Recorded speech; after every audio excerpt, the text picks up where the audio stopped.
Premier service, deuxième service. Alors, on va commencer par Gustave Doré, un garçon dont le nom n'est pas inconnu à ceux qui s'intéressent un peu à la gravure, auteur du 19e, qui a publié beaucoup de dessins, de gravures.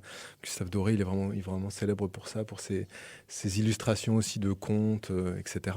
Et il faisait de la bande dessinée. Et les excellentes éditions 2024, qui sont une émanation de gens qui ont travaillé, qui ont été en formation à l'école d'art déco de Strasbourg et qui depuis publient des livres, pas que de bande dessinée, mais des livres liés au dessin. Eh bien, les éditions 2024 rééditent Désagrément d'un voyage d'agrément de Gustave Doré, d'après l'édition de 1851. Un livre assez étonnant, un beau format à l'italienne avec un dos toilé, très bien maquetté, mis en page par un garçon d'ailleurs qui habite à Nantes, c'est Benjamin Adam. Et donc, reprise du livre Désagrément d'un voyage d'agrément, qui est une bande dessinée avant l'heure, on dirait. C'est-à-dire qu'on est dans une narration séquentielle, une suite de dessins qui raconte les mésaventures d'un couple. Alors, un peu des bourgeois bontins dont il se moquerait, Gustave Doré, à la manière de Molière, quand il se moquait un peu des bourgeois. Comme ça, il y a une espèce de satire comme ça sociétale.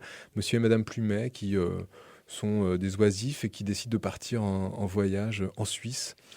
Et lui a vraiment envie d'aller voir un peu, d'aller à l'aventure, même s'il est un peu couard. Et elle est plutôt tendance à passer ses journées de voyage dans son lit de chambre d'hôtel. Et en fait, ils vont comme ça aller arpenter la Suisse, gravir les montagnes, rencontrer des guides. C'est à la fois anecdotique et en même temps, il y a des moments de rêverie un peu étonnants. Il y a beaucoup d'ironie sur la manière dont Monsieur Plumet se met en scène et raconte, parce qu'il y a un journal dans le journal, il raconte un peu lui-même son parcours, alors qu'en fait il a un peu fantasmé la rencontre avec un ours qui était juste une petite marmotte qui lui a vaguement fait peur. Enfin voilà, il y a quelque chose d'assez drôle là-dedans. Et puis des dessins somptueux. Alors je sais pas ce que c'est comme technique exactement, mine de plomb, crayon, enfin c'est du noir, c'est charbonneux, c'est très fin, très, très subtil. Et c'est intéressant de voir que Gustave Doré, déjà, comme une sorte de plagiaire par anticipation, faisait déjà de la bande dessinée dès 1851. Alors, il avait 19 ans à l'époque, c'est un garçon qui était très précoce, qui est mort assez jeune d'ailleurs, mais qui a fait des tonnes et des tonnes de choses. Je crois avoir vu sur le site des éditions 2024 qu'ils ont prévu de publier d'autres livres de Gustave Doré, d'autres bandes dessinées. Mais là, on est vraiment à la charnière de quelque chose entre le dessin d'illustration et les prémices d'une bande dessinée. Quand on sait que l'un des grands ancêtres présumés de la bande dessinée franco-belge, c'est un Suisse qui s'appelle Rodolphe Töpffer et qui est à peu près contemporain de Gustave Doré, on peut comprendre le voyage en Suisse aussi comme une manière comme ça d'aller sur les pas d'un autre. Initiatique. Voilà, quelque chose d'un peu initiatique. Et c'est vraiment un beau livre qui fait... Alors, j'ai une petite fiche technique pour éviter de dire trop de bêtises.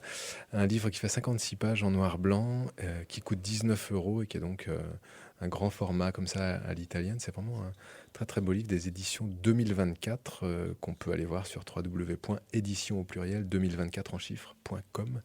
Il y a plein d'autres belles choses que ces éditeurs-là ont publiées. Et on en reparlera sûrement ici.